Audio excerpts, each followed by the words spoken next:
Hello and welcome to the Global View on this Friday. Let's check out what's going on at a macro level. US Treasury yields have fallen to near two-month lows after weekly jobless claims rose more than expected in the States, up 13,000 to a seasonally adjusted 231,000 for the week.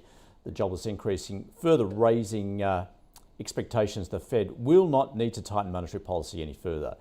The yield on the 10-year Treasury note down to 4.46% and the 2-year at 4.84%. And futures markets now pricing in a nearly 100% chance that the Fed will keep interest rates at their current level at its December meeting, while markets also seeing a 33% chance that the Fed begins cutting rates by March. In other data, US manufacturing output fell 0.7% month on month, weighed down by strikes at car manufacturing plants. And the US Philadelphia Fed business outlook lifted in November, but remains in negative territory. And the index of US builders' confidence fell this month to its lowest level in almost a year. Well, the US dollar has edged lower on signs of a cooling labour market. The Aussie dollar has weakened to 64.7 US cents. All right, well, let's get more on what we're seeing at a macro level, but also perhaps the relationship, examining that between inflation and EPS growth. To do that, we're joined by Chad Padowitz from Talaria Capital. Chad, a very good morning to you. Thanks for joining us. Good morning to you as well. All right, so what relationship do we see between inflation and EPS growth? Yeah, so there's quite a positive relationship, as one might expect, because obviously inflation companies have, effectively pricing power, so they pass that through, and you have seen that help earnings quite significantly in the last 18 months or so. Companies like, whether it's Nestle, Unilever, Procter & Gamble, where you've had volume issues because prices have gone up and the economy started to, slow down, but you've been able to have significant price increases that have compensated for that. So because of that, one should be quite mindful that if inflation does come down, and which I think is a reasonable possibility, you are going to see that show up in the earnings, well, certainly in the revenue, and ultimately the earnings as well. And just on that, you might have seen Walmart drop to approximately 8% last night, based on a few things, but broadly one of the key comments they made was they're starting to see some risk of disinflation, which is reduced inflation, which is going to impact their selling prices. Yeah, so obviously that's disinflation coming through as you speak of, but also just that relationship to interest rates too, with the prospect that perhaps they could begin a cutting cycle. I was just mentioning there, perhaps markets pricing in, there is a chance it could begin as early as March. Yeah, no, look, we don't get involved in forecasting interest rates, so I can't comment on when they will or won't they. But certainly there is a weaker economic environment with interest rates having risen quite a lot. You can see and will expect to see demand slow down, and as I said, oil prices have dropped as well. And comments from certain companies, large companies like Walmart are giving credence to that view that inflation is coming down as well. But however, very importantly, and I think this sometimes gets, usually when they drop interest rates almost substantially all the time, it's because the economy needs lower interest rates. So when the economy needs lower interest rates, either something is broken or something has gone significantly weaker, that does show up into the earnings and the valuation and the share prices, such that PEs usually fall during interest rate reducing cycles, as we saw in around the GFC. So one should just be mindful that lowering of interest rates into the future doesn't immediately or have to mean that equities go up. In fact, if anything, the history on this is that that's actually a time where equities are arguably most challenged. So in terms of the earnings yield, when you look at the S&P 500, what are you seeing there at the moment, particularly when you factor in the risk? Yeah, so the earnings yield is approximately 5%. Now, when one that compares that to what you can get on interest rates, whether nominally around just around 4.5%, or whether you can get in tips, which take into account the inflation side, just over 2%. The earnings risk premium is actually very low, and it's the lowest it's been since just before the GFC. So at the index level, which is concentrated by quite expensive equities, tends to be the Magnificent Seven, and a lot of the tech names concentrated into that index, you're not getting really well compensated for for what you can get in the bond market. So our view is at the index level, one should not be there, and one should actually look at companies that aren't that just have far better earnings yields effectively. All right. Well, you do have one stock in focus. I'm just wondering whether that actually fits that profile. Yep. Then that you're looking at. Which one in particular? So Sodexo, which is a French-based global catering company, services business, they trade on approximately 15 times earnings. So growing, they just grew recently, over double digits, but longer term, sort of a high single-digit, low double-digit growth.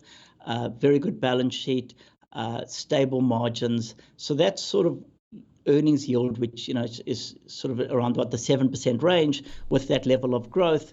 And a broadly defensive type business business operations, we think actually is one of the kind of companies that do very well in this environment. All right, so that's Sodexo, so catering and rewards. Any others that would fit that profile then you're looking at the moment? Yeah, so we also like pharmaceutical companies. So, as an example, Roche, Swiss-based pharmaceutical company, approximately 200 billion market cap. They trade on under 12 times earnings. So that's, it's over an 8% free cash flow yield. That's after spending, approximately 10 billion a year on R&D.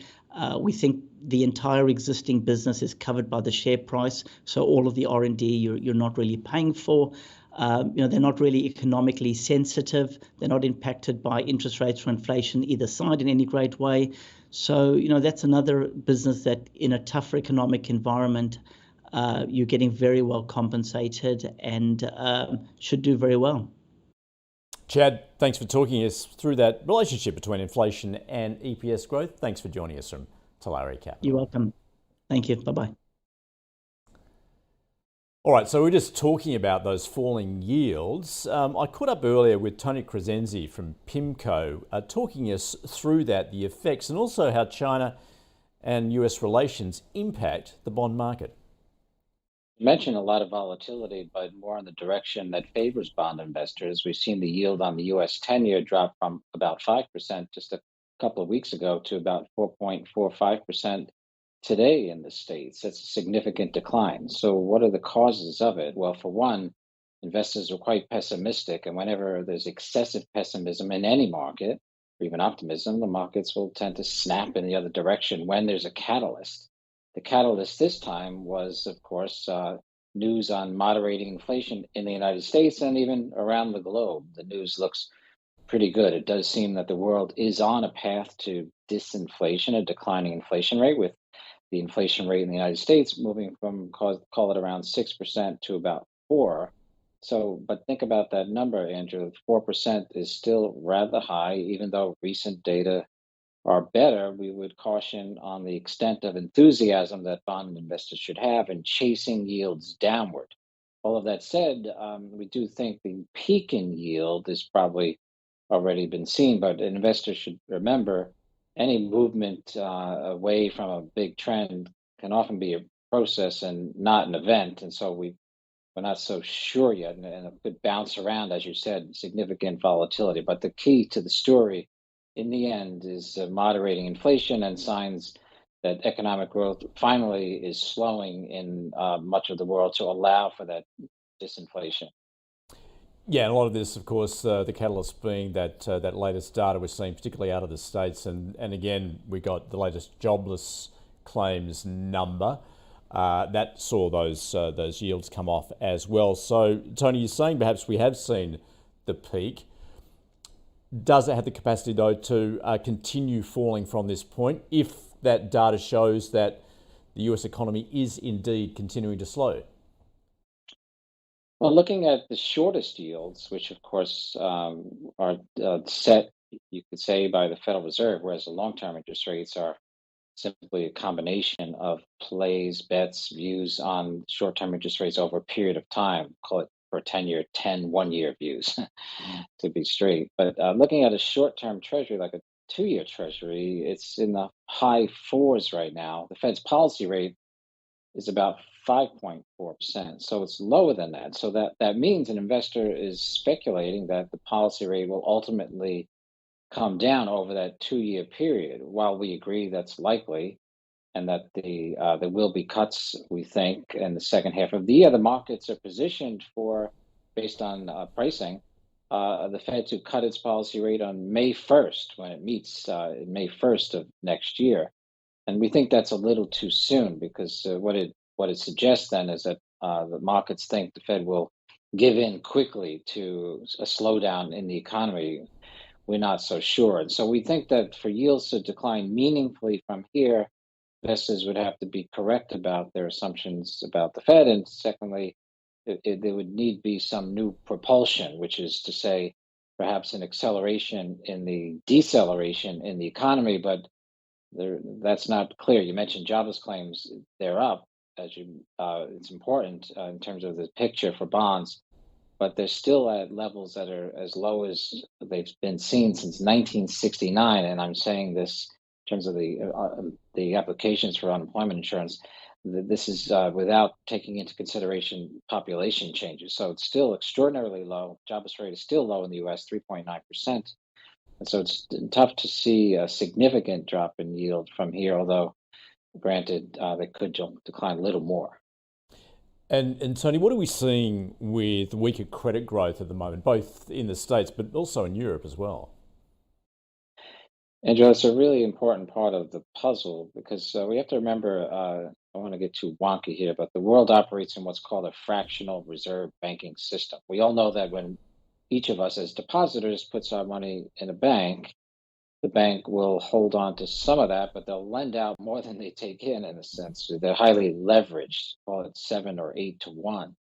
And so it's important to see what banks are doing with the monies that they get from the Federal Reserve or the RBA or other central banks in the systems. And there are periods like now where in Europe, loans have contracted on a year-over-year basis. Bank credit, as it's called in the United States, has contracted the last 2 quarters. So let me give you an easy example for viewers to understand what this means. Imagine going to the bank in Sydney and taking $100 out of your pocket and paying off a loan. The $100 is left your pocket. You can't spend it. It's gone forever, unless the bank that you brought it to pay down your loan relends it to you or to someone else. And so what we see then is the elimination of money occurring. And this, in the end, what it means for the economies and inflation and interest rates is a reduction in the amount of money to households and businesses based on the recent data. Should mean a reduction in spending and allow supply of demand and labor to rebalance, should lead to disinflation, and that leads to lower bond yields. So everything is in motion, it seems. One final piece of the puzzle, Andrew, real quick. In the US, there's still money being spent from the pandemic, money that was distributed back then. There's still a high amount of saving relative to the long-term trend line. And so that's carrying the economy, but the interest rate sensitive part of it is deteriorating rapidly in Europe, the United States, and we'd expect in Canada and Australia as well. And Tony, interested in how you see the role of China at the moment, just as far as those treasuries are concerned, in that having seen China's holdings of US treasuries having fallen precipitously. What are the reasons for that, do you think? What are the implications? Well, it's an important thing to talk about, Andrew, because when people talk about U.S. Treasuries and where the support will come from, they often say, well, the foreign investor. And the next sentence is usually toward Japan and its large holdings, because Japan, it holds 1.2 trillion of treasuries, which is the most of any nation. But the real story in the last 2 years is not Japan, but China. In the last 2 years, Japan's holdings of treasuries have held steady. But China's holdings of treasuries, as you said, have fallen precipitously, $300 billion to 800 billion. So it was at 1.1. So the question is why? Is it because China wants to support its currency, which has been sagging? Or is there some sinister view that perhaps China did not want to hold as many foreign assets in Western nations as it previously did. Now, so this is what's good news for treasuries now, the events this week with the summit in San Francisco, California, and the meeting between President Xi and President Biden seemed to go well. And who knows, that warming of the relationship could mean good news for treasuries if it means the pace of treasury selling slows, if in fact that second theory about why they've been selling is correct. Tony Crescenzi from PIMCO. All right, just a quick check. We are expecting a relatively flat open when we get going. SPI futures down just a couple of points. Stay with us. The open is just around the corner.